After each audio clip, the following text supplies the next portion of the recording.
Ladinos Podcast. Aspiramos pero no llegamos.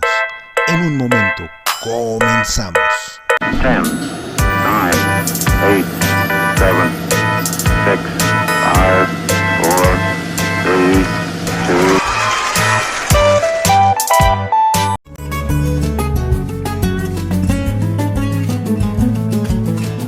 Hola, buenas tardes, buenos días o noches a la hora que nos están viendo. Nosotros somos Ladinos Podcast.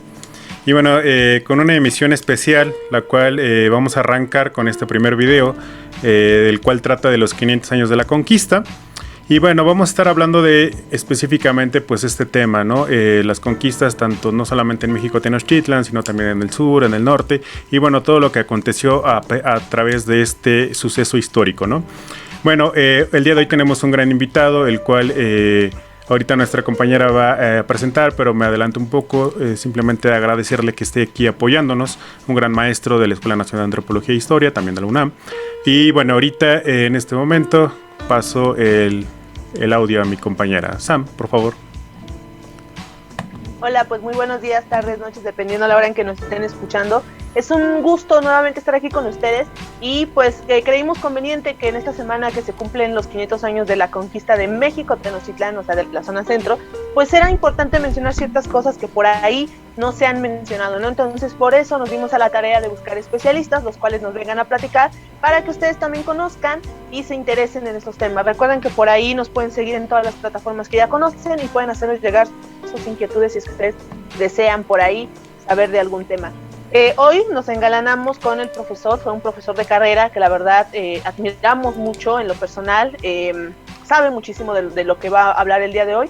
Es el profesor Salomón, como ya lo dijo mi amigo León, él ha estado en la UNAM, el Colmex y la ENA, entonces pues es una persona que tiene un gran recorrido académico. Entonces los dejo con él y nos va a platicar un poco sobre su tema, que en este caso serían las resistencias y las rebeliones indígenas que se dieron dentro de la conquista de México, para más o menos generarnos un panorama de cómo realmente fue.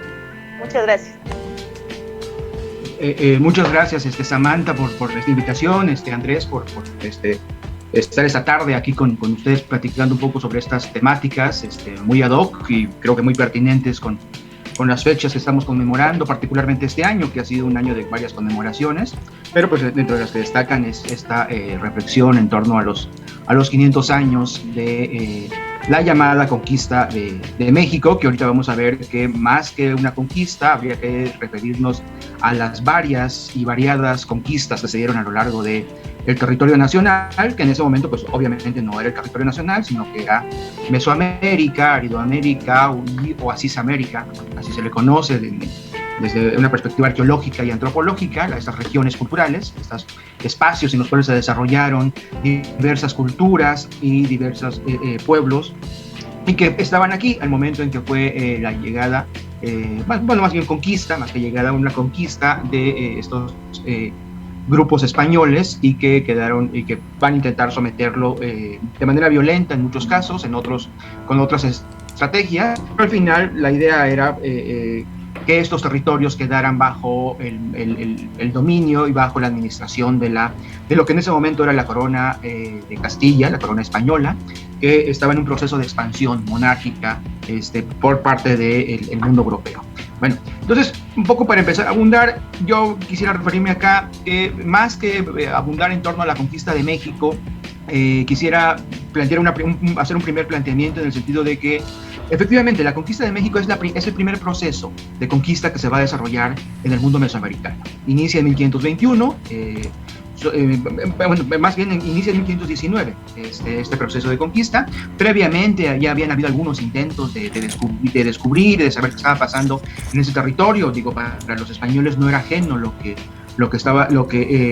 que sabían que había algunas poblaciones en la costa del Golfo de México, en la península, habían habido algunos contactos previos, pero ninguno se había adentrado, ¿no? Y en ese sentido creo que sí tiene el mérito Hernán Cortés de haber desembarcado y haberse propuesto avanzar en tierra firme y de esa manera llegar a lo que va a ser el Valle de México, lo que en ese momento era la capital de lo que se conoce como el Imperio Mexica. Entonces, a partir de ese momento comienza un proceso muy violento, hay que decirlo. Yo creo que toda conquista implica violencia, implica abusos, implica injusticia y implica destrucción, que fue lo que básicamente ocurrió en este proceso en México Tenochtitlan. Son varios los factores, fueron también la conquista militar, pero junto con la conquista militar también implicó la conquista, las enfermedades que no conocían las poblaciones originarias y que también se vieron afectados por ese tipo de factores, y que todo eso hizo un conjunto que en realidad fuera un escenario complejo, lo que ocurrió en 1521 aproximadamente. Entonces, diríamos, lo primero que quisiera yo plantear es que yo creo que podemos también un poco revisar el papel de los conquistadores, ¿no? Digo, la historia canónica, la historia que se ha venido contando por lo menos en los últimos 100 años en el país fue que el genio de Hernán Cortés logró conquistar a un imperio de millones de personas y que logró someterlos y que logró ponerlos bajo el mando de la corona española.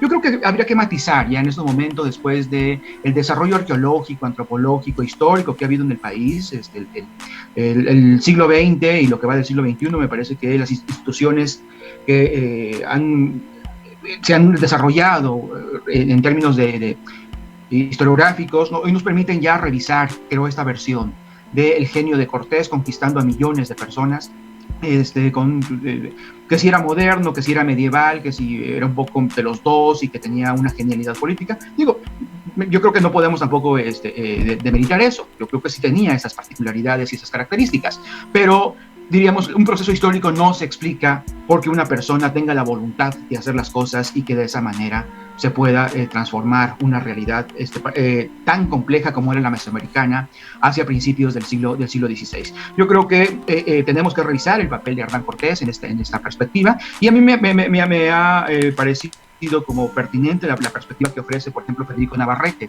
en el sentido que más que una conquista de 400 españoles en contra de millones de mexicas, la idea de una alianza entre los pueblos mesoamericanos en contra de lo que era el imperio dominante es mucho más pertinente, suena manera más coherente, ¿no? Esta unión de la diversidad de pueblos que habían entre la costa del Golfo y el centro del Valle de México, que se aliaron, ¿no? con esas historias de los tlaxcaltecas, que en un primer momento dudaron de esta alianza con Hernán Cortés, pero que al final la élite tlaxcalteca decidió que era lo más oportuno, y en ese sentido también destacar esta perspectiva de los pueblos que participaron en esta alianza.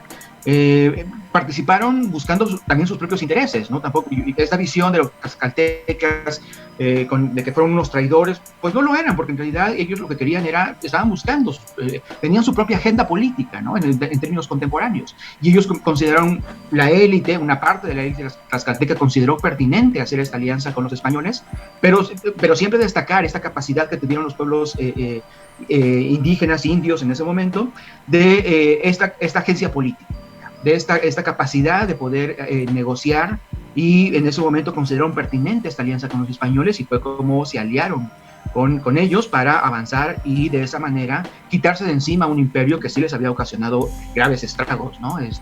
Y que les perjudicaba. Entonces por eso consideraron que era un camino adecuado, a pesar de que no toda la élite tlaxcalteca estaba de acuerdo con eso. También hubo escisiones ahí y hubo debates, pero al final se impuso esta versión y fue como esta alianza se dio. De suerte que junto con los pueblos de la costa del Golfo de Veracruz avanzaron, y este ejército va a ser el que va a comenzar este proceso de conquista, que aquí no voy a referirme con particularidades, en qué momento llegaron, por dónde llegaron. Yo creo que más o menos tenemos como claro este panorama, ¿no? A mí me gustaría referir más que las particularidades históricas, el proceso de manera un poco más global, ¿no? Como una característica un poco más de carácter interpretativa. Entonces, en ese sentido, lo primero que establecer es una alianza indígena española, que es la que va a avanzar hacia el Valle de México, hacia México Tenochtitlan, y que en realidad es la que va a ser la guerra, y es la que va a ser el sitio de esta ciudad, en ese momento seguramente una de las ciudades más grandes del mundo, ¿no? Con mucho más, quizás mucho más ordenadas, y como se decía en esos tiempos, con mayor policía, es decir, con mayor orden, con mayor seguridad. con una disposición urbana muy bien definida y establecida, y que a los españoles pues obviamente les causó una enorme impresión, ¿no? ¿Cómo lo definieron? Con sus referentes. Ellos pensaron en algún momento, la definieron como la Venecia, ¿no? Porque precisamente México Tenochtitlan estaba en medio de una laguna con canales, y pues lo que ellos como imaginaron fue comparándola, haciendo un parangón con lo que era Venecia, o cómo explicaban lo que hoy llamamos pirámides, que en realidad eran templos y eran edificios de carácter civil y político del Estado mexica. Bueno, la dominaron, en algunos casos le llamaban ermitas, en otros casos le llamaron mezquitas, refiriéndose a lo que ellos conocían del mundo árabe, ¿no?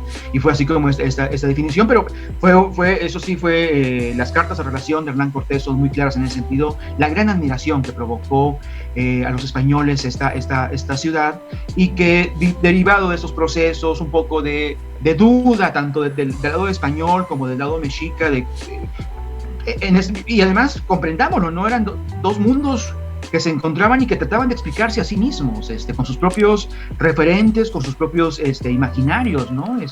Los españoles, pues tratando de ver que sí comprendían que no eran católicos, por ejemplo, algo que también les escandalizaba mucho, que no conocían al Dios verdadero según la óptica europea, ¿no? Pero también los mexicas seguramente también tuvieron que replantearse cómo explicar a estos individuos que llegaban acá, que si eran dioses, que si el caballo les impresionó muchísimo. Yo creo que estamos en un momento en que tendríamos que hacer una revisión. Ya lo han hecho, hay varios autores que han abundado en eso, pero creo que tenemos que hacer una revisión, que si hubo este mito de que fue anunciada la conquista, yo creo que esas son construcciones posteriores al proceso de conquista. Yo creo que hay que ajustarlas en ese contexto, y que son elaboraciones que se hacen después de lo que ocurrió, un poco para justificar y para darle un sentido de qué lo que pasó, ¿no?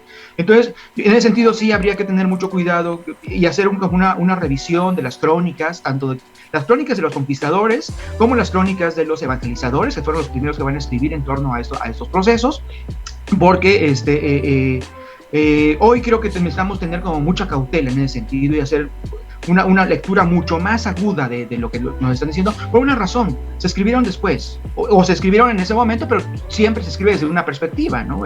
Los españoles, pues obviamente escribían para decir conquistamos este gran pueblo y somos unos héroes, y así nos debe reconocer la corona española, ¿no?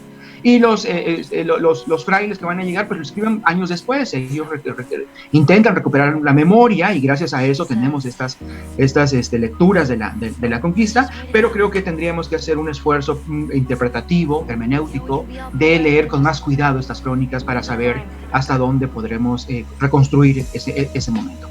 De suerte que, bueno, se da este proceso de conquista en 1521, que en este año estamos conmemorando, y que a partir de ese momento se establece, diríamos, se concluye de alguna manera el gobierno del Imperio Mexica, y se da paso a la construcción de un gobierno de carácter occidental, de carácter español, castellano, con sus instituciones castellanas que los traen hacia México, y que se van a establecer, y a partir de ese momento comienza este proceso de dominación, efectivamente, pues de dominio entre una potencia europea, una potencia que estaba descollando en ese momento, una potencia en ciernes que era la española, y que logra dominar el centro del Valle de México, o por lo menos el Imperio Mexica.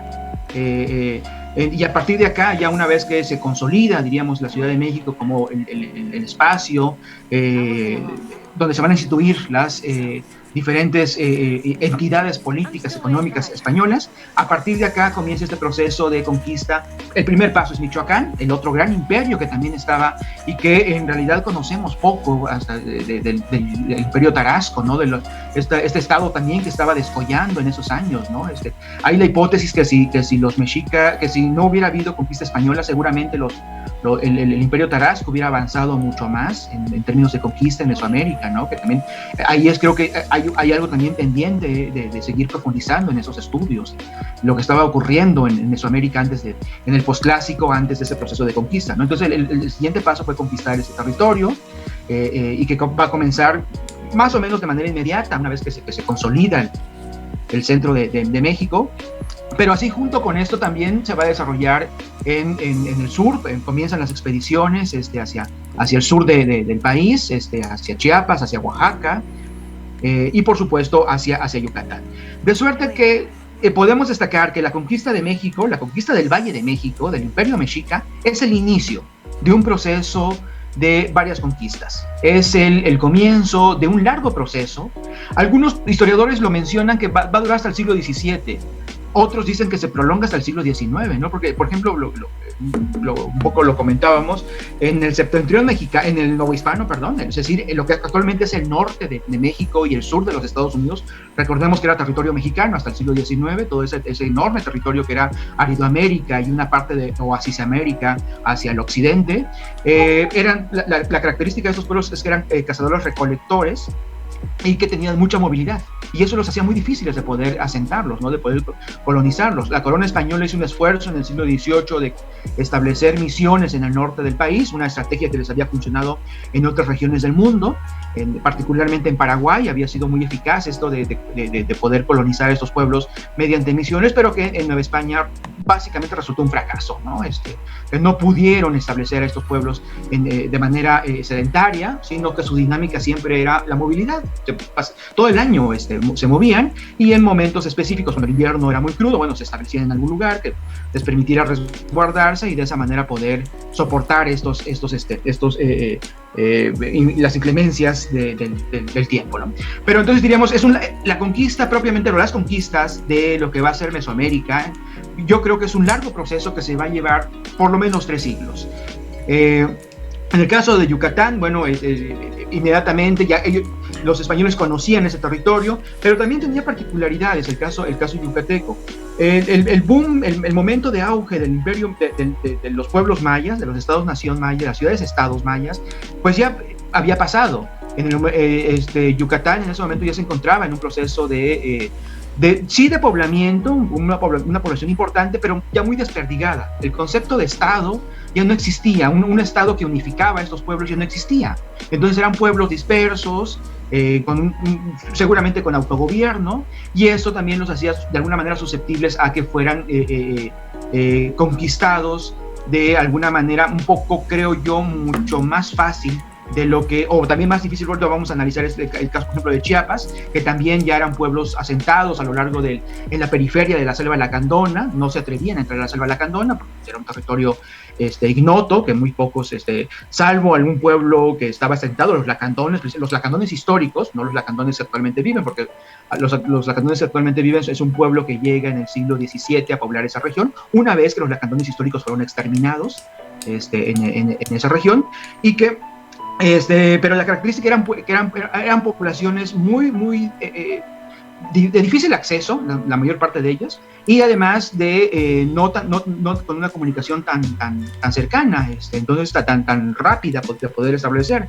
Y entonces eso también hizo complejo el proceso de conquista, y yo creo que también eso explica mucho de la violencia de la conquista de estas regiones, ¿no? En Yucatán fue una conquista muy violenta. En lo que ocurrió en Chiapas también fue una conquista muy violenta, porque los españoles creo que se desesperaban, ¿no? De no poder ellos traían en la imagen estas ciudades que encontraron en el centro de México, de lo que posteriormente va a ser México, estas ciudades-estados, ¿no? Que controlaban un territorio en específico, y que no ocurría lo mismo en Yucatán o en Chiapas, que tenían otra perspectiva en el siglo XVI, y yo creo que esta conquista fue mucho más compleja, en el sentido pues de que fue casi pueblo por pueblo, para poder establecerlos. Y luego la otra conquista, la conquista espiritual, que yo creo que esa sí fue mucho más eficaz, en el sentido de que logró, si bien no exterminó como lo hubieran querido los frailes evangelizadores en ese momento, no extinguió a las antiguas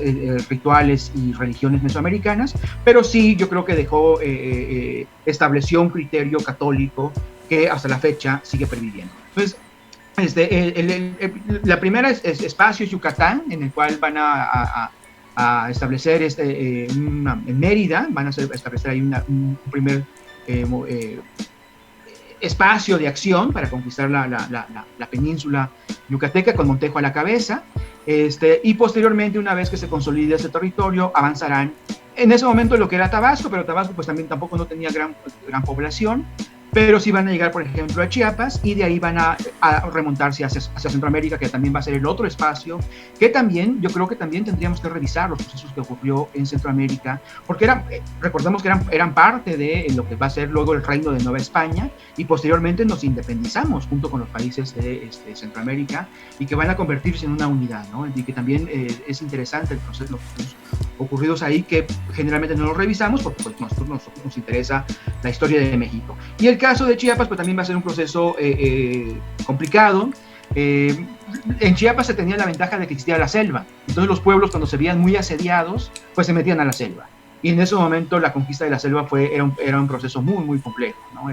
Las narraciones, las crónicas narran que podías caminar días enteros y no veías el sol por la densidad de la selva que era, ¿no? Entonces eran territorios muy, y más lo que implicaban, pues adentrarse en ese momento con animales, de todo tipo, ¿no? Que eran verdaderos peligros, y que resultaban un cobijo para los pueblos originarios que los conocían, pero una desventaja para los españoles que no conocían el territorio, ¿no? Entonces, de suerte que son procesos, por lo menos para el caso de Yucatán, que se van a llevar todo el siglo XVI. La conquista de Yucatán va a ser prácticamente todo el siglo, lo que resta del siglo XVI. El caso de Chiapas va a ser todo el siglo XVII, hasta el siglo XVII.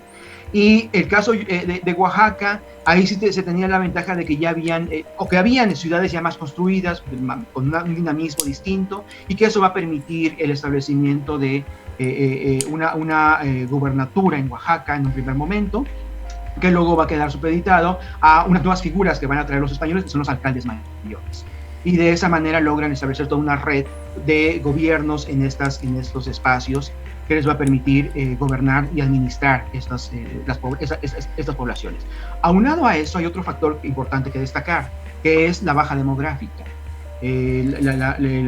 La conquista implicó, como les decía hace un momento, a propósito de estos procesos biológicos que estamos viviendo el día de hoy, ¿no? Estos procesos que no son nuevos, las pandemias no son, el ser humano las conoce por lo menos desde el Neolítico, y que hoy nos está afectando. En ese sentido podemos ver una continuidad, por ejemplo, de la historia humana junto con esta convivencia de estas bacterias y estos virus, pero que en ese momento en la conquista fue un factor importante en la merma de la población mesoamericana, y que va a afectar sensiblemente.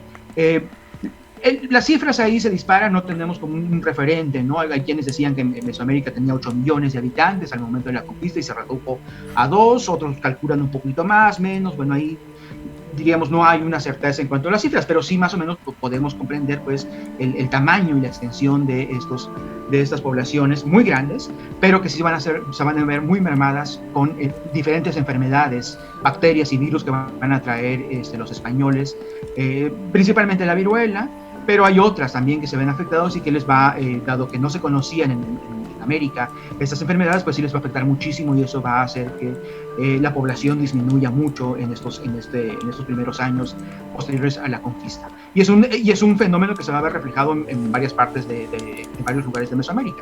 Entonces, esto también va a agudizar mucho este proceso de conquista en varias de las regiones. Entonces, yo creo que podemos recapitular y hacer una primer conclusión. Primero, dejar establecido que más que una conquista, es el proceso de varias conquistas que comienzan en 1519, tienen una primera etapa en 1521 con la conquista de México Tenochtitlan, que sin lugar a dudas era la ciudad más importante de Mesoamérica, creo yo, a no ser que de pronto igual nos den una sorpresa por ahí el Imperio Tarasco y también nos diga que también tiene una ciudad también de iguales proporciones, pero en ese momento que hasta donde podemos nosotros tener como claridad histórica es que México Tenochtitlan era la ciudad más importante, y que a partir de ese momento comienzan esa serie de conquistas tanto hacia la península, hacia Chiapas, hacia Oaxaca, hacia Michoacán, luego el occidente, para llegar a fundar Guadalajara en la segunda mitad del siglo XVI, y de ahí comenzar el avance hacia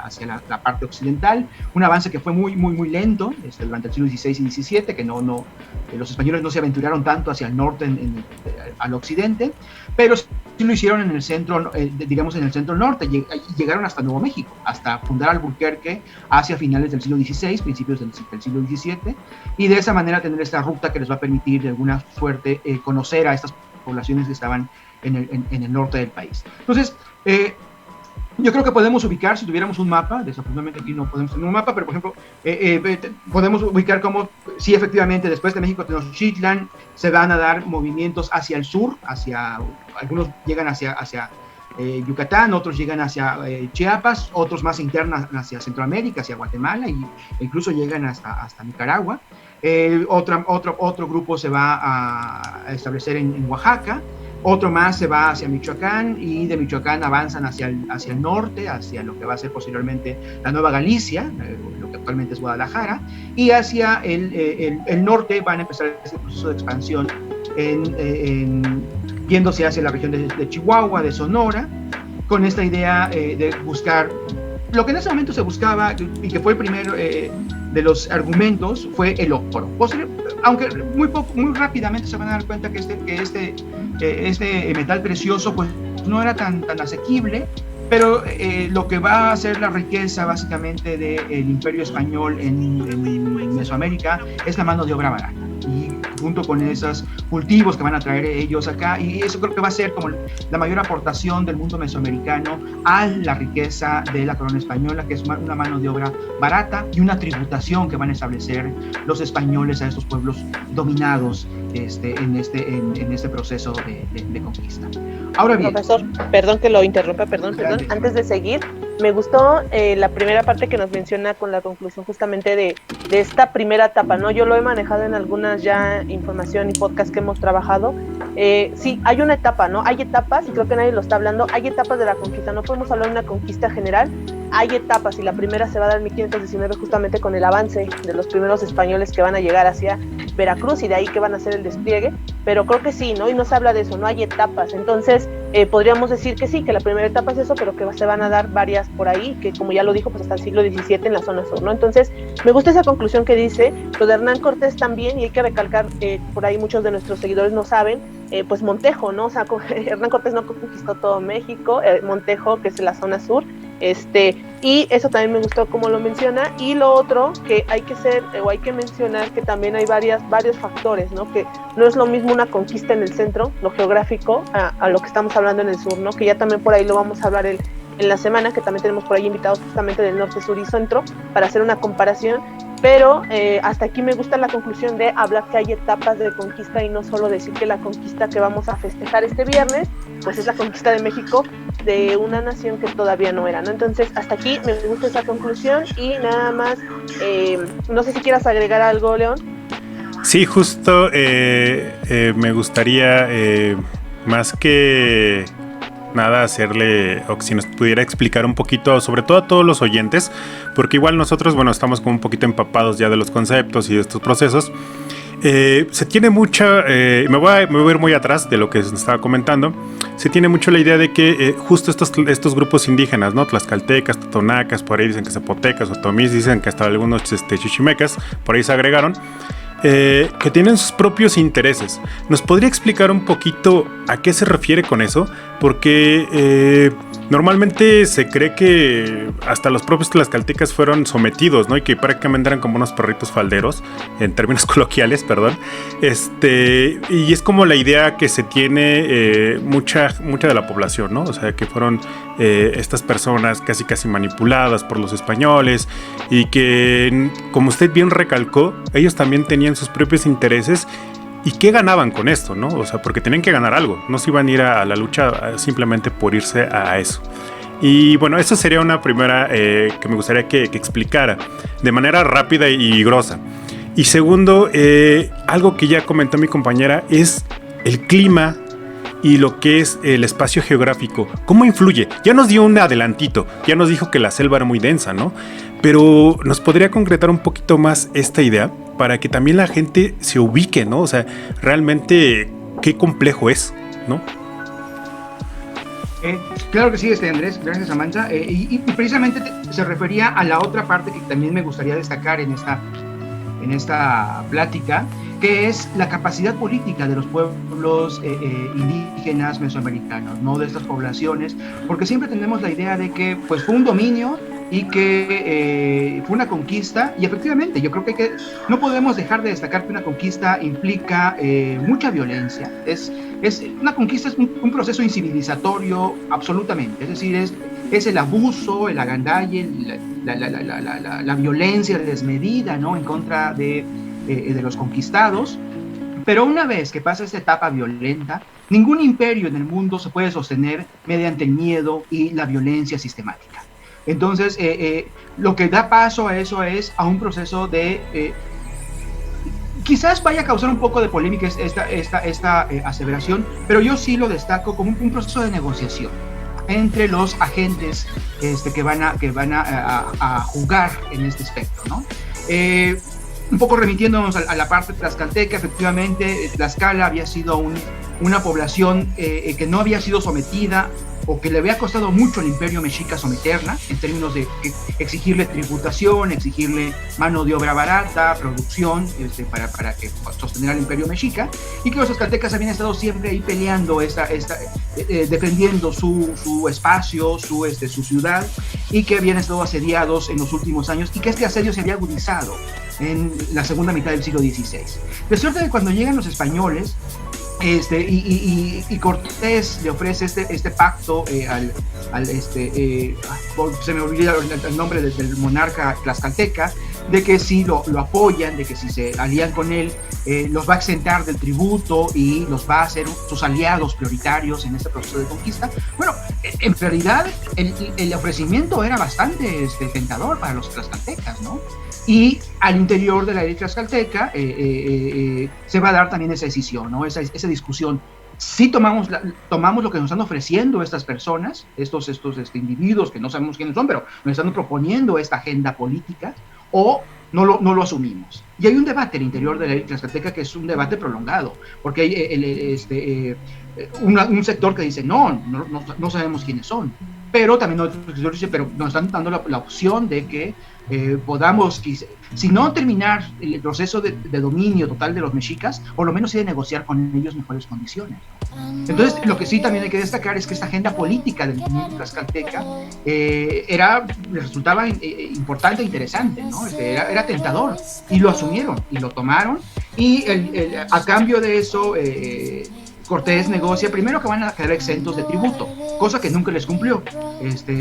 Al final los tlaxcaltecas tuvieron que pagar tributo, pero sí les ofreció un estatus diferente a la ciudad de Tlaxcala, cosa que la corona española sí les cumplió, y hasta el siglo XVIII los tlaxcaltecas estuvieron peleando para tener esas prerrogativas y esos privilegios como ciudad, lo cual les consiguieron. La élite tlaxcalteca, los caciques tlaxcaltecas lograron pervivir durante largo tiempo. Quizás es de las poblaciones en las cuales, por lo menos en el Valle de México, en el cual no se dio ese proceso de macehuanización de los gobiernos indígenas, de los pueblos de indios, un proceso que ahorita vamos a revisar con más calma, pero que generalmente fue que hacia finales del siglo XVI y principios del siglo XVII, muchas de los linajes mesoamericanos, de los gobernantes mesoamericanos,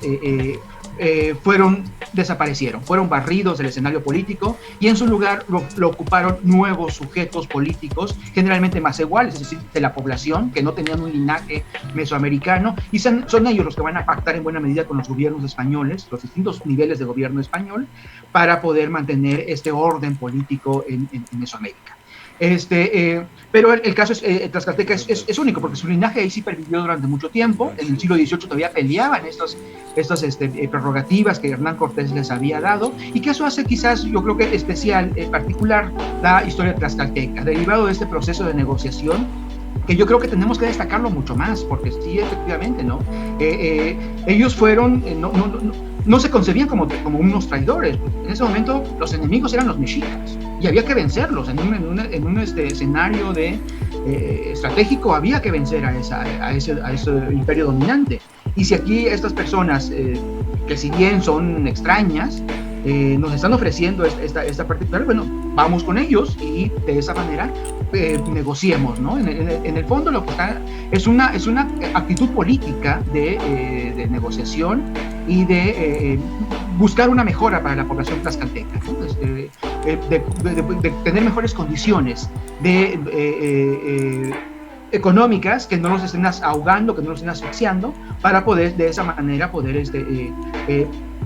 acrecentar esta población y este territorio en esta parte del centro del Valle de México. Básicamente esa es la dinámica que explica por qué los tlaxcaltecas se unieron, y que seguramente fue la dinámica de otros pueblos también, que se unieron a los conquistadores y avanzaron hacia México Tenochtitlán junto con ellos. Entonces, y también con esto también destacar esta capacidad política de estos pueblos dominados, conquistados, una vez que se da la conquista de México en 1501. Refiere el virrey Antonio de Mendoza, por ejemplo, en una de sus primeras correspondencias. Antonio de Mendoza llega en la década de los 40 como virrey a Nueva España, es el primer virrey, y él, por ejemplo, refiere que le escribe al rey diciéndole: yo no sé cómo ya tratar a estos indios, como se decía en ese momento, no de forma despectiva, sino que el concepto indio quedó establecido con un concepto jurídico, social, y que así se denominaban. Así, tanto ellos asumieron como indios, la población mesoamericana se asumió como bajo esta conceptualización de indios, como también los españoles así se referían, no tenía este carácter despectivo, y que le narraba Antonio de Mendoza. Primero me escriben, me hacen una petición, ¿no? Vienen aquí al Palacio del Virrey, que es el actual Palacio Nacional. Diríamos, meten su solicitud, les respondemos, dejan esperar unos 2-3 meses, regresan con la misma solicitud, les respondemos también la misma solicitud, de suerte que eso es un cuento de nunca acabar. Están ahí siempre solicitando lo mismo, cualquier problema, ¿no? Alguna injusticia, algún problema de tierras, ¿no? De suerte que, pero lo que más extrañaba a Mendoza era la capacidad de escribir en castellano. Empezaron a litigar en castellano desde muy temprano. El proceso de conquista no había pasado más de 10-15 años, cuando estos pueblos ya tenían esa capacidad de poder jugar en el mismo lenguaje, de poder resistir en el mismo lenguaje jurídico incluso, que los conquistadores. Y yo creo que esto va a explicar este dominio tan largo de la corona española sobre el territorio mesoamericano, que se va a denominar Nueva España. No podemos explicar, de hecho, históricamente, este país ha tenido más vida como Nueva España que como México. Apenas festejamos hace 10 años la conmemoración de 200 años de independencia, mientras que Nueva España tuvo 300 años, ¿no? ¿Cómo explicamos esta dinámica de este dominio español? No lo podemos explicar nada más mediante la dominación y la violencia. Es imposible explicarnos esta perduración de estos procesos políticos y económicos solamente mediante la violencia. Y es que fue este proceso, algunos le llaman pacto. No sé si llamarle pacto, porque pues, entre un dominado y un dominador generalmente no se pacta, pero sí se establece un proceso de resistencia y de negociación entre ambos o varios actores.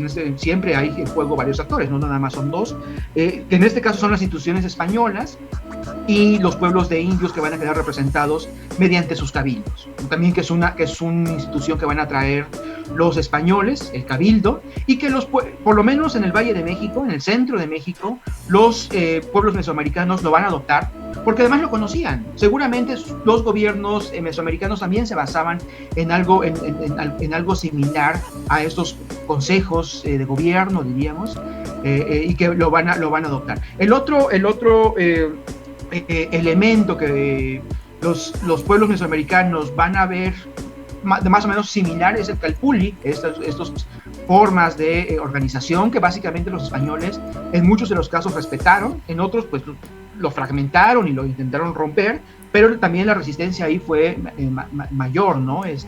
Y prácticamente fue hasta la segunda mitad del siglo XVI cuando vienen unos procesos que se le conocen como congregación de pueblos, que es básicamente a la fuerza traer un pueblo y asentarlo en otro, conjuntar varios pueblos para formar uno solo más grande y que pueda ser más fácil dominado y más fácil administrado. Un proceso que duró mucho tiempo, que al final tampoco no terminó siendo tan eficaz como se había pensado, ¿no? Pues por una razón, cuando te sacan de tu población, pues tú regresas a tu casa, ¿no? A tu tierra, y sobre todo en el mundo mesoamericano, que la relación territorio-hombre es muy fuerte, es una relación muy de mucho arraigo, ¿no? Era difícil hacer este proceso de despoblamiento. Pero los pueblos indios, o por lo menos la élite de los pueblos indios, sí se dan cuenta que es necesario poder negociar con estos nuevos dominadores y que hay posibilidades de negociar mediante el tributo. Un ejemplo, si no, las autoridades españolas me exigen un tributo. Quedó establecido que eran 1.5 pesos cuatrimestralmente. Al año se cobraban 4 tributos por parte de las autoridades españolas, 1.5 para los casados y 1 peso para los solteros. Ese fue, diríamos, la tributación, lo que en términos generales, lo que en términos contemporáneos, lo que diríamos lo que pagamos de impuestos, ¿no? En ese momento quedó establecido esta tributación así. En un primer momento la corona española aceptaba productos, ¿no? Te doy tantas gallinas, tantos cerdos, tantas piezas de manta por pagar mi tributación, ¿no? Pero eso también, diríamos, empobreció mucho a la población indígena, porque lo que hacía era que se trabajara básicamente para pagar esta tributación. Pero, por ejemplo, cuando no se podía pagar, lo que hacían los pueblos era huir. Los indios huían hacia donde podrían, para que no fueran buscados. En muchos casos se conseguía, en otros casos no se conseguía. Pero diríamos tenían estrategias de pronto de resistencia, ¿no? Y cuando las cosas se ponían muy agudas, la violencia franca, ¿no?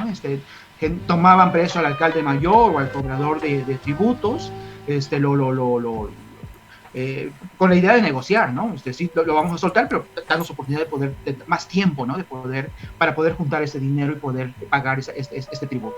De suerte que lo que también necesitamos es destacar esta capacidad política de los pueblos dominados. Es decir, que pensar que la dominación implicó una absoluta jerarquía, yo creo que tenemos que matizar esa perspectiva y observar esta capacidad política que van a desarrollar los pueblos de Mesoamérica en buena medida después de la conquista, y que se va a extender a toda Mesoamérica. Lo mismo, quizás en unas regiones menos y en otras más. El caso de Chiapas, por ejemplo, en donde fue mucho más, creo, violento el proceso y fue mucho más jerarquizado y mucho más que tiene características de conquista mucho más enfáticas que el resto de Mesoamérica. Y donde los pueblos ahí sí tuvieron un poco margen, pero incluso ahí también hubo posibilidad un poco de negociar, ¿no? La prueba fue esta gran rebelión indígena que se va a dar a principios del siglo XVIII, finales del siglo XVII, y que nos lleva a estas dinámicas de resistencia en buena medida frente a este avance y frente a este dominio del Imperio Español. Ahora bien, la parte geográfica es fundamental, como siempre lo ha sido, ¿eh? En buena medida este país explica también un factor geográfico que creo que no hemos podido desarrollar como hubiésemos querido, pero que es un factor fundamental de poder estudiar. Las conquistas, los procesos de conquista van a tener esas características, ¿no? No es lo mismo conquistar, por ejemplo, Oaxaca, ¿no? Que a pesar de que tiene sus zonas agrestes, que tiene sus zonas complejas en términos geográficos, pero también es un territorio que ha estado habitado desde hace 10.000 años, que ha tenido un proceso migratorio muy fuerte en el territorio oaxaqueño, ¿no? Que a pesar de que es muy agreste en términos, algunas regiones son muy agrestes en términos geográficos, pero sí ha tenido una población constante, ¿no? O el caso de Chiapas, que también sus recursos naturales le permiten cierta capacidad de sobrevivencia. En esos años tú cazabas y pues sobrevivías, ¿no? Sin mayor problema, que por ejemplo irte al norte del país, que es una zona mucho más compleja en términos geográficos y que ahí sí implicaba una inversión mayor para los... Y que también eso también explica también por qué hubieron pocas expediciones, ¿no? Financiar una expedición en el norte pues era mucho más caro, mucho más complejo. Juntar un pequeño ejército para ir a conquistar el norte era mucho más difícil, con el riesgo de que no encontraras nada, más que desierto o zonas áridas, ¿no? Que no te permitiera ni siquiera poder establecer ahí una pequeña espacio productivo, ¿no? Un pequeño rancho o una pequeña hacienda. Los jesuitas, que van a convertirse en buena medida en dueños de buena parte del norte del país, lo van a hacer hasta el siglo XVII, cuando ya establecen ahí ganado, grandes extensiones de ganado en la zona de Coahuila y de Durango, pero en un primer momento estos grupos españoles no tienen esta capacidad de poder hacer una conquista efectiva en el norte, ni económicamente, ni en términos de juntar un pequeño ejército. Y se piensa mucho por la región, ¿no? Es una región agreste, una población muy volátil, muy poco difícil de poder asentar, ¿no? No resulta para nada productivo. Por eso el norte del país va a tener un proceso de poblamiento ya hasta el siglo XIX, básicamente, hasta el momento en que Estados Unidos comienza también su proceso de conquista al oeste, que es cuando también México se va a ver inmerso ya en esta dinámica, pero que es otro proceso distinto a lo que ocurrió en el resto de Mesoamérica. Mesoamérica sí tenía estas características de ser una una región en términos geográficos mucho más rica. La agricultura que se había dado desde el 10.000 antes de Cristo, ¿no? Hoy sabemos, por ejemplo, el maíz, que fue un descubrimiento que se dio desde épocas muy tempranas, y que eso le va a permitir, y que eso explica el desarrollo de estas poblaciones en el centro y sur de lo que actualmente es el país, ¿no? Estas dinámicas que son propias de estas regiones, ¿no? y que potencian este desarrollo de los estados en ese momento mesoamericanos. Entonces, básicamente esta perspectiva de este momento, este primer momento y ese primer contacto. Perdón que lo interrumpa nuevamente. La verdad es que ahorita que lo escuchaba hablar me recordó mucho a la clase que tuve la oportunidad de tomar con usted, justamente la optativa, donde hablaba sobre estas resistencias, y le comentaba a mi compañero ayer que siempre se me quedó muy grabada esa frase, ¿no? Que decía, hay que dejar de lado que los indios fueron sometidos y que vinieron y que somos los vencidos, ¿no? Al final también aprendieron a legitimar y a pelear a través del derecho, ¿no? Y decía ahorita, es que va a ser muy controversial, sí, porque creo que en México sigue habiendo esta lógica de que los españoles nos ganaron, y no, ahí en las crónicas lo menciona Bernal, lo menciona Cortés, lo mencionan varios, que les costó trabajo, ¿no? Los indios pues les daban batalla, y eso fue en la conquista, en la primera etapa que estamos hablando, pero después todavía en la colonia todavía hubo por ahí negociaciones, ¿no? Entonces yo llevo muy grabada esa frase que decía que pues ellos aprendieron a legitimar y que incluso se asumieron como vasallos, ¿no? Porque creo que obtuvieron beneficios. Al final lo que todos buscaban aquí era pues tratar de sobrevivir en esta dinámica en la cual pues ni siquiera ya era español ni indígena, ya era una cosa como medio extraña, y creo que los dos aprendieron, y me parece muy importante que se recalque y que se quite un poco esa idea ya, ¿no? De decir, híjole, es que los españoles vinieron y nos dominaron y nos mataron. Sí hubo procesos de violencia, pero también los indígenas dieron batalla, también los indígenas traían enfermedades las cuales contagiaron a los españoles, o sea, fue un proceso difícil para todos, ¿no? Entonces, me gusta esta intervención que menciona, y bueno, no sé si ahorita pueda ahondar un poquito más en algún caso, quizá en específico en el sur, de alguna resistencia, y no sé si mi compañero Andrés quiera mencionar algo antes de seguir. No, creo que quedó bastante claro, y bueno, creo que pasamos mejor ya a lo que sigue. Muy bien, entonces en ese sentido, gracias Samantha por esta que la verdad es que ya no me acordaba, estas ideas que lo que pasa es que uno cuando ya deja de dar clases sobre algunos temas, pues se olvida, ¿no? No siempre tiene uno la memoria tan fresca, y en esos años pues yo estaba trabajando eso y pues lo tenía como mucho más claro. Digo, no quiere decir que ahorita no lo reconozca, pero pues sí, ya se me había pasado esa idea. Sí, yo creo que tenemos un caso que yo recuerdo muy, que eso me va a permitir como hacer esta reflexión. Lo recuerdo muy claro. Yo estuve trabajando para mi tesis doctoral a el cambio ya con los Borbones. Los Borbones van a ser la casa reinante que va a llegar a la corona española en el siglo XVIII. Es un cambio de dinastía, de casa gobernante, de casa real gobernante.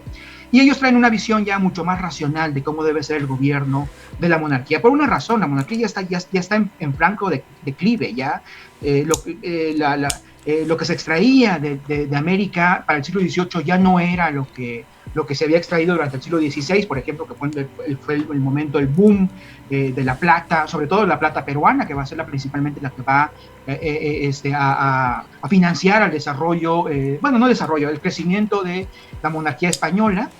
Pero para el siglo XVIII, pues esta plata cada vez llegaba menos, ¿no?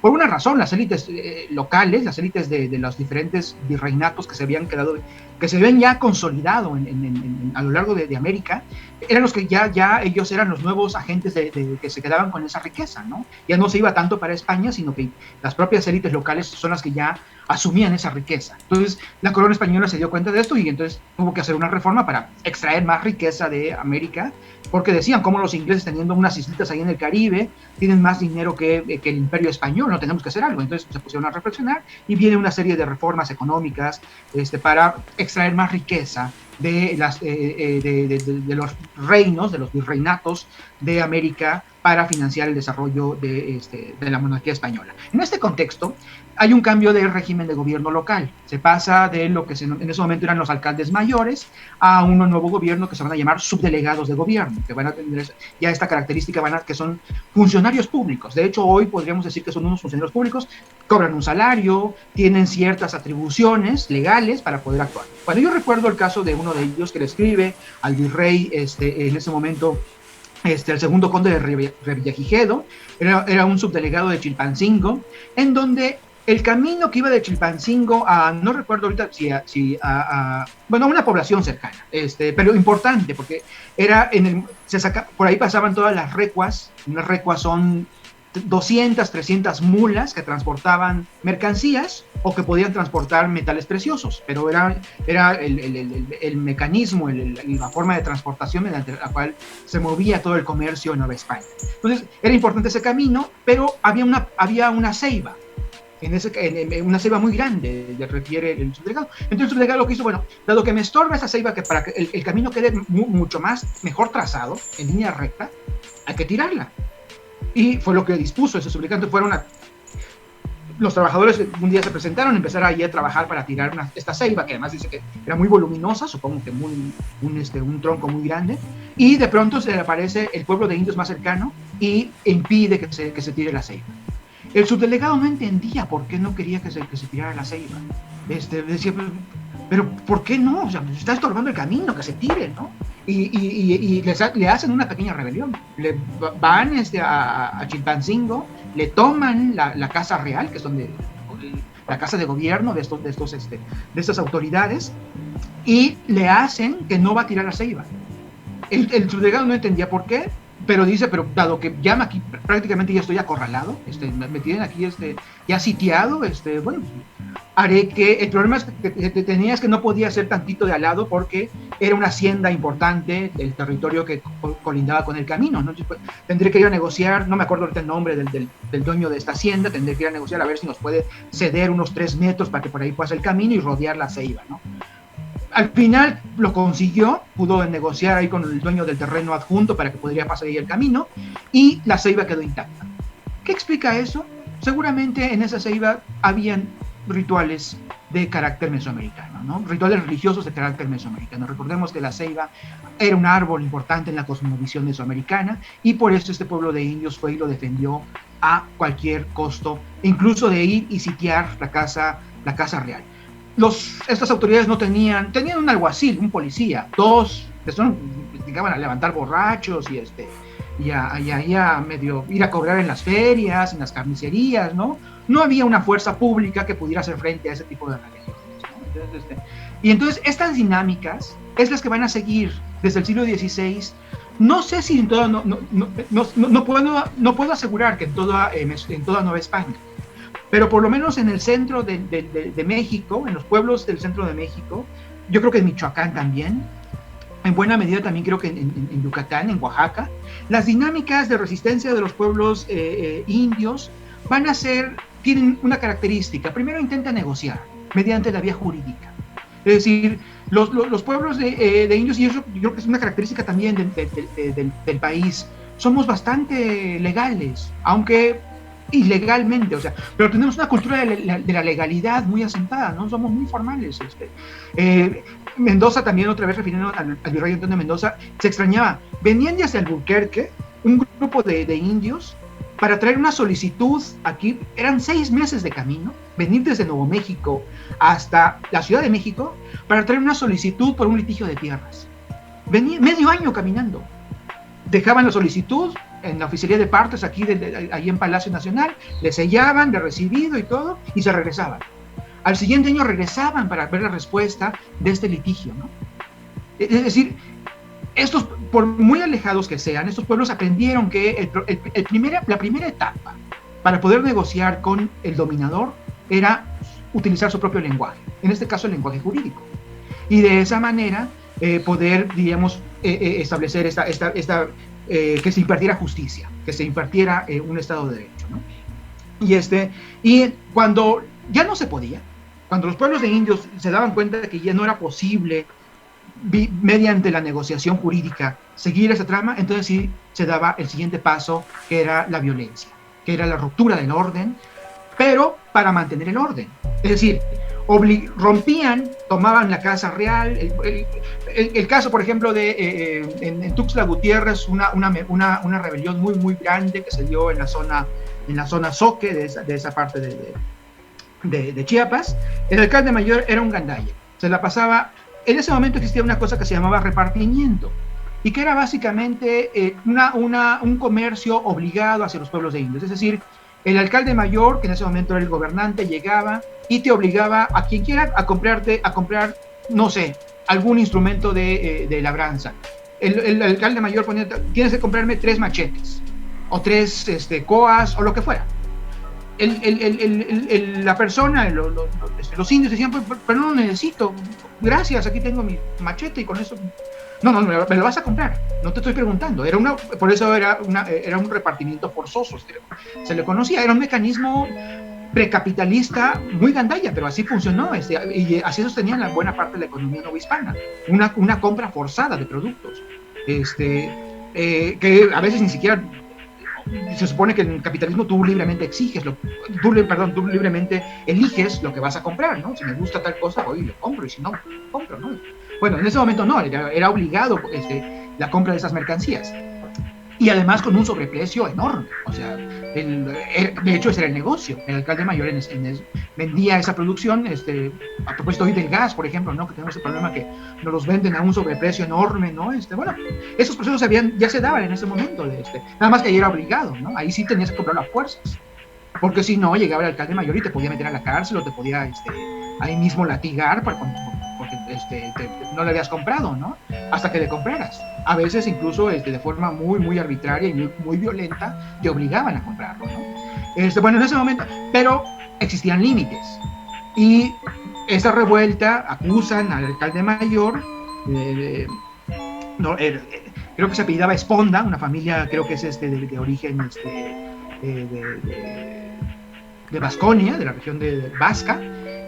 Lo acusan de que estaba vendiendo producción muy, muy cara, muy, muy, muy alta, y además era muy arbitrario.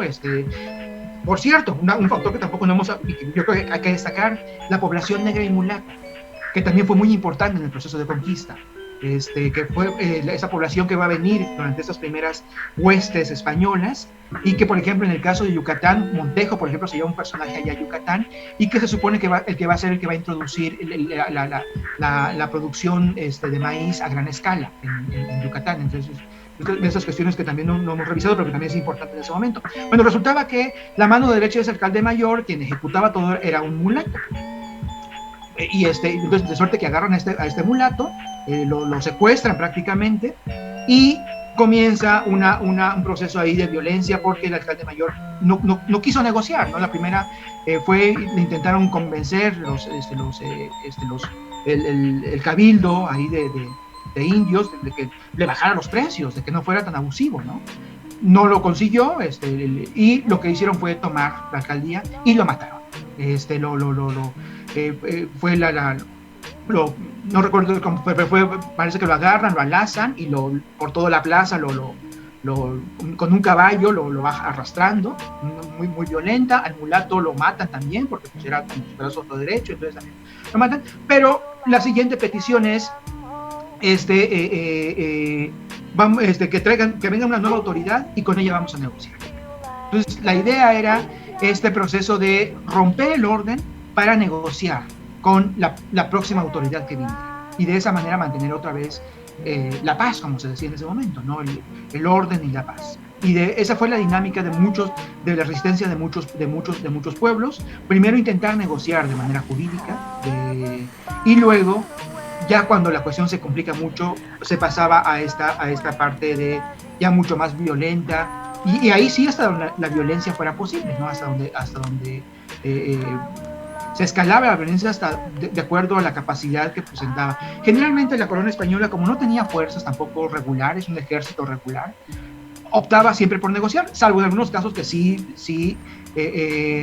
las autoridades decían no es posible. Entonces, y eso, por ejemplo, se dan las grandes rebeliones en el norte en el septentrión hispano, con la rebelión del Mixtón, ¿no? Que fue una rebelión muy fuerte que se va a dar muy extensiva en el norte de la segunda mitad del siglo XVI. Varias rebeliones, por ejemplo, en Nayarit, en la región occidental, ¿no? En la Nueva Galicia.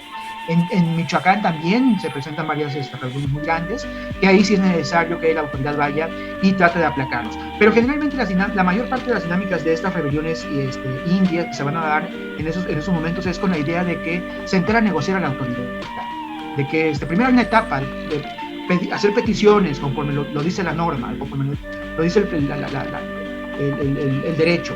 Si no se puede, entonces se pasa a la siguiente etapa, que sí ya es una etapa más violenta. Pero ese proceso lo aprendieron muy bien los pueblos de indios, ¿no? Y con esto no quiero decir que tampoco no hubiera injusticia. Las injusticias siguieron ahí, pero tampoco, efectivamente, la intención es rebasar un poco esta visión de que eran unos pobres sojuzgados que no metían ni las manos, que los españoles se los agandallaban siempre. Sí se los agandallaban, pero por lo menos sí peleaban, sí se defendían. Eso es lo que yo creo que tenemos que destacar, ¿no? Que sí hubo este proceso de defensa de sus intereses, de defensa de una mejor vida, dentro de lo que pudieran, dentro de la capacidad que tuvieran, de poder plantear una mayor capacidad política de resistir. En algunos casos fueron exitosos, en otros no tanto, en otros fueron arrasados y abusados, ¿no? En sus personas, en sus bienes, en sus propiedades. Pero bueno, recordemos que esto también era un imperio, y los imperios así se mantienen, ¿no? A base de la violencia, cuando lo consideran necesario, y a base de el abuso desmedido. Insisto, no quiero decir que esto fuera un mundo de color de rosa. Los abusos de las autoridades españolas estuvieron siempre presentes, pero lo importante es destacar que los pueblos de indios tuvieron esta capacidad de enfrentar esos abusos. Fracasaban, a veces triunfaban parcialmente, a veces temporalmente, y luego vendría otra autoridad igual de gandalla o peor, y seguía haciendo lo mismo, ¿no? Este continuo proceso, ¿no? Y esto va a explicar en buena medida por qué la Nueva España previvió tanto tiempo.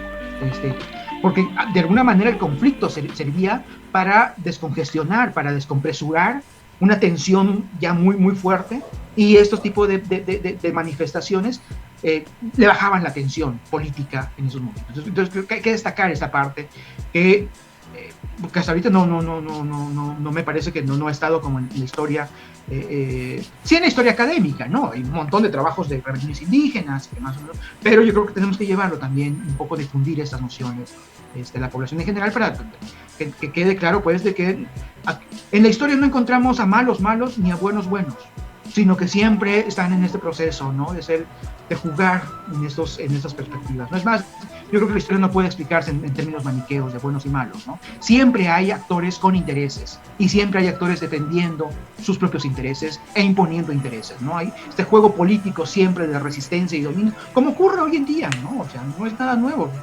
Pero esto que ocurre hoy en día creo que lo podemos llevar al momento con sus propias particularidades, con sus propias realidades históricas, para estos años de la conquista y años posteriores a la conquista. Pero sí destacar, los pueblos de indios de muchas regiones de Mesoamérica aprendieron que podían negociar y que podían resistir con los dominadores, ¿no? Que no eran invencibles, que se les podía vencer. Eso yo creo que también es esta capacidad de resiliencia de los pueblos, y que explican por qué perviven hoy en día, ¿no? Porque explican por qué, además después de 500 años, siguen muchas poblaciones indígenas en México siguen manteniéndose, por supuesto con transformaciones. O sea, a lo largo de la historia ningún pueblo no deja de transformarse, se transforma. Y adaptan nuevos elementos culturales, nuevas realidades, y eso les permite también enriquecerse y les permite poder mantenerse a lo largo del tiempo. Pero yo creo que sí hay que destacar esta capacidad de resiliencia en ese particular momento de dominación de los pueblos mesoamericanos, que tuvieron esa capacidad de poder enfrentarse y de sobrevivir frente a agandalle que es que no sé cómo llamarle, frente a este proceso tan abrupto que fue las múltiples conquistas que hubo a lo largo de toda Mesoamérica durante el siglo XVI y XVII y hasta XVIII, creo que ya. Perdón que lo interrumpa nuevamente, pues quisiéramos quedarnos aquí 2-3 horas, pero nunca nos da el tiempo. La verdad es que esto que acaba de destacar es importantísimo, ¿no? Que la gente se vaya con esa idea. Hay que destacar también todos los procesos que se dan, informarnos, ver estas etapas. Y nos gustaría que a manera de conclusión nos dijera qué opina sobre estos eventos que se han estado llevando a cabo o que se van a llevar a cabo a lo largo de esta semana. Pues obviamente para conmemorar esta fecha, que pues ya lo dijimos, lo hemos repetido en varias ocasiones, no es exclusiva de la zona centro, ¿no? Por ahí se van a dar varios procesos, todavía por ahí desde el 19 estamos celebrando por ahí algunas cosas, pero ¿qué opina en cuanto a las maquetas, en cuanto a las representaciones, lo que se está dando en el sur con eventos de mestizaje y demás? ¿Qué opina al respecto de esto? Ya, en los últimos 20 años, la historia ha sido de las asignaturas, de los conocimientos que los últimos gobiernos han orillado. Uno revisa, por ejemplo, los programas de la educación media superior en México y varios de los subsistemas, varias instituciones que imparten estos conocimientos no ven la historia. Hoy tenemos casi 2 millones de jóvenes entre los 14 y 18 años que no conocen la historia de su país porque lo sacaron de los programas de estudio. Esta visión tecnocrática que nos gobernó en los últimos decenios sacó la historia porque pues no es un conocimiento que tengas razón de ser, no es un estorbo. ¿Historia para qué, no?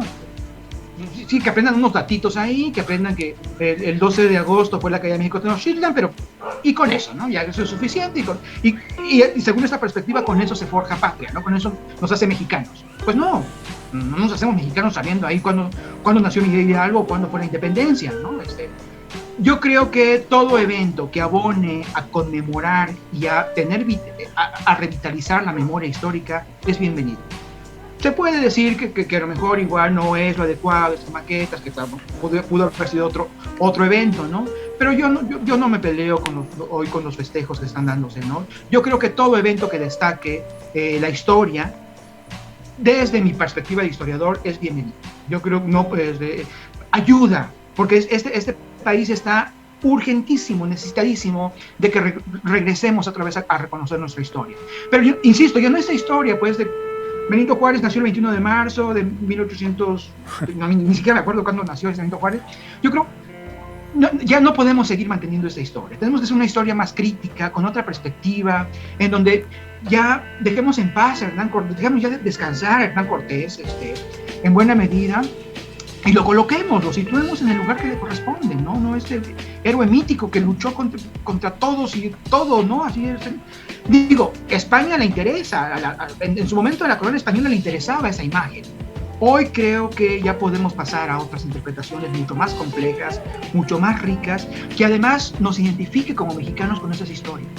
Yo creo que si le platicamos a un niño, a un joven, que su historia, que en su municipio tiene una historia particular, que se vincula con la historia nacional, yo creo que en esa medida podremos construir una identidad histórica mucho más fuerte, mucho más arraigada y que nos haga sentir como mexicanos, ¿no? Que nos haga sentir mucho más mexicanos, más allá de eso. Entonces yo creo que yo sí considero que toda conmemoración, todo evento que se coloque hoy en la agenda para revitalizar la memoria histórica es bienvenido.